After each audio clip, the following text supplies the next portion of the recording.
Dear students, Assalamu alaikum. Today we start the lecture on speed for class metric, chapter number 3, lecture number 4. So here we define the term speed. How we can define the term speed? So it can be defined as it is the distance covered by the body in a unit time. Means अगर कोई object कोई distance cover कर रहा है, इस distance को cover करने के लिए जितने टाइम लगे इसको हम नाम देते हैं स्पीड. सो हमारे पास स्पीड बराबर होता है डिस्टेंस अपॉन टाइम. स्पीड का जो सिंबल है वो v है, डिस्टेंस का जो सिंबल है वो s है, जबकि टाइम का जो सिंबल है वो t है. So speed v which is equal distance upon time. ये v का मतलब स्पीड, s का मतलब डिस्टेंस, t का मतलब टाइम है. So it is a scalar quantity, ये स्केलर क्वांटिटी है. The SI unit of distance in meter, SI system में डिस्टेंस का जो यूनिट है वो मीटर है, जबकि यूनिट ऑफ टाइम जो है वो सेकंड है. सो स्पीड का यूनिट क्या होगा, v which is meter upon second. Meter किसके लिए आया, क्योंकि डिस्टेंस का यूनिट मीटर है, टाइम का यूनिट सेकंड है. So we are second topic is velocity. How we can define the term velocity. So it can be defined as distance covered by the body in a unit time in a particular direction. Means अगर कोई object कोई distance cover कर रहा है किसी भी unit time में, अगर उस ऑब्जेक्ट को जो डिस्टेंस कवर करना चाहिए वो किसी पार्टिकुलर डायरेक्शन में अगर डिस्टेंस कवर करेगा, इसको हम नाम देते हैं velocity. So where is we have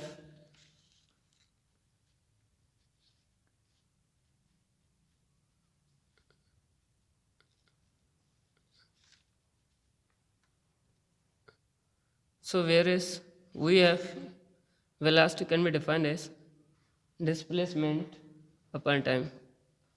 velocity को हम कैसे डिफाइन कर सकते हैं, जैसे हमारे पास अगर किसी ऑब्जेक्ट ने डिस्प्लेसमेंट कवर किया और इस डिस्प्लेसमेंट को कवर करने के जितने टाइम लगेगा इसको हम नाम देते हैं वेलोसिटी.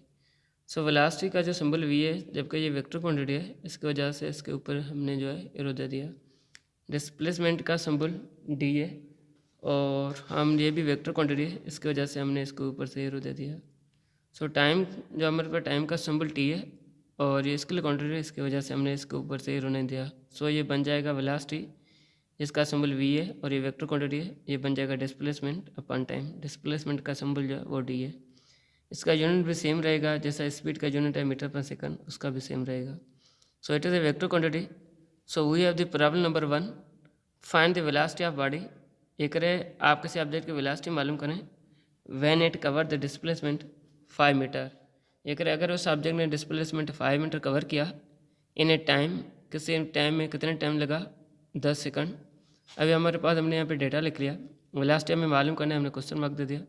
डिस्प्लेसमेंट हमें 5 मीटर मिला हुआ है, जबकि हमारे पास जो टाइम है वो 10 सेकंड मिला हुआ है. सो ये बन जाएगा velocity which is equal displacement upon time. So velocity अगर हम डिस्प्लेसमेंट हमारे 5 मिला हुआ है, हमें टाइम जो है 10 मिला हुआ है, यहाँ पे हम जो है टेबल लगाएंगे, हमारे पास बन जाएगा 1/2. अगर हम इसको डिवाइड करेंगे हमें जो आंसर मिलेगा 0.5 metre per second. So we have the second problem, find the displacement when velocity which equal 10 metre per second and time is 2 second.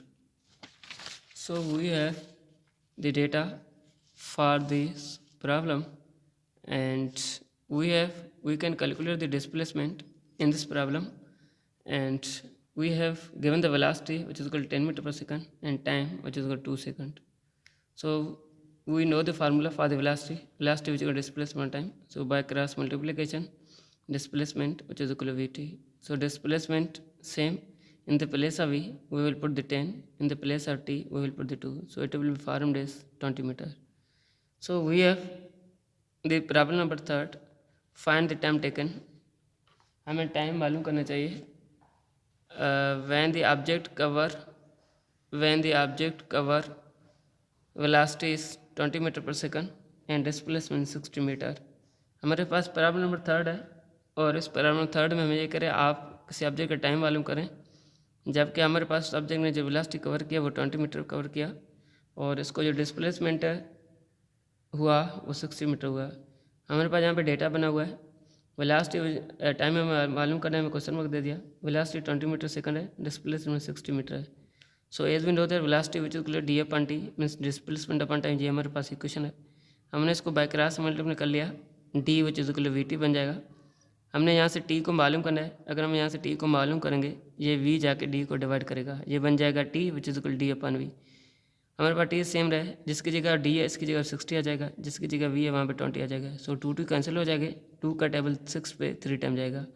सो हमारे पास यहाँ पे जो टाइम का जो वैल्यू आया, हमें टाइम का जो वैल्यू आया वो हमें मिला 6 सेकंड मिला, 3 सेकंड मिला। So now we have the second topic is type of velocity. Velocity can be classified into 3 main types.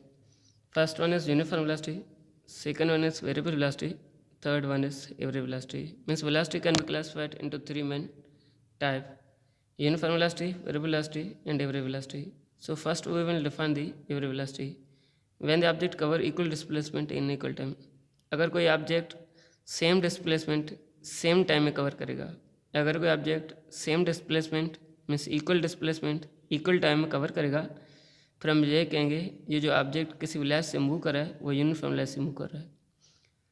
सो हुए second one is variable velocity, when the object cover unequal displacement in equal time. अगर कोई object different displacement equal time में करेगा या unequal displacement equal time में cover करेगा, फिर हम ये कहेंगे उस ऑब्जेक्ट का जो वेलोसिटी है वो वेरिएबल वेलोसिटी है। क्योंकि वर्ड वेरिएबल का मतलब है चेंज, चेंज का मतलब है या तो डिस्प्लेसमेंट अनइक्वल होगा या तो टाइम इक्वल होगा, या टाइम इक्वल होगा तो डिस्प्लेसमेंट अनइक्वल होगा, या डिस्प्लेसमेंट इक्वल होगा तो टाइम अनइक्वल होगा। फिर हमें कहेंगे इस ऑब्जेक्ट का जो वेलोसिटी है वो वेरिएबल वेलोसिटी है। So we have third one is average velocity, when the body cover total displacement in total time. अगर कोई ऑब्जेक्ट ने, अगर किसी ऑब्जेक्ट ने टोटल डिस्प्लेसमेंट टोटल टाइम में कवर किया, फिर उसका जो वेलोसिटी बनेगा वो एवरेज बनेगा। So average velocity can be defined as when the object cover total displacement in total time are known as average velocity. So इसका जो सिंबल है VAV which is equal to total displacement upon total time. VAV का मतलब है average velocity, delta R का मतलब है total displacement, delta T का मतलब है total time. So dear students, we have the next lecture on acceleration, और इसलिए आप लोगों को चाहिए कि आप सबसे पहले एक्सेलरेशन को अच्छी तरीके पढ़ें और हमारा नेक्स्ट लेक्चर भी एक्सेलरेशन पे होगा। इस लेक्चर को डिफाइन करने से पहले आप लोग एक्सेलरेशन को अच्छी तरीके से पढ़ें। सो थैंक यू, अल्लाह हाफ़िज़ एवरीवन।